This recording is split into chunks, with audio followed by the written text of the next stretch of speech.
রফিক এটা কি গাছ? এটা হচ্ছে আপেল গাছ। আপেল গাছ। কি করতেছে উনি? ওটা দিয়ে দিছি, উনি মাটিতে বুনবে মানে জমিতে। মানে সমস্যা কি? আপেল গাছ তো ভালোই বড় হয়েছে দেখলাম। সমস্যা হচ্ছে কি এখানে জোর পাইতেছে না, আর আমার নাই। কি নাই? ওই যে যেটাতে লাগাইছিলাম হ্যাঁ, ওটা নষ্ট পচে গেছে গা। মানে মানে মাটির থেকে আপেল গাছে যে পরিমাণ পুষ্টি লাগে সেটা এখানে পাচ্ছে না। না না না, মানে পাচ্ছে এই না। কারণে সিদ্ধান্ত কি? এটা উনি নিয়ে মাটিতে লাগাবো, আমি এখানে মালবেরি চারা লাগাবো একটা, যেটা টপে হয় আর কি। আচ্ছা আচ্ছা, সিদ্ধান্ত মানে আপেল গাছের মতো গাছ তোর এইখানে হইছে, ফল ধরে নেই। ফল ফল ধরে নেই না? যাক, সাকসেসফুলি যে আপেল গাছে চারা করতে পারছস এটাই অনেক। ভাই কই দিবেন এই চারা? সারা নেব আমার বাড়িতে। আমরা বাসা কই?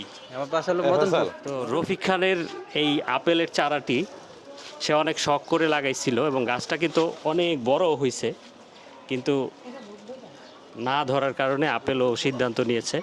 তো এই আপেলের চারাটি আরেকজনকে দিয়ে দিচ্ছে, মানে ফ্রিতেই দিয়ে দিচ্ছে আর কি, আপনারা দেখলেন।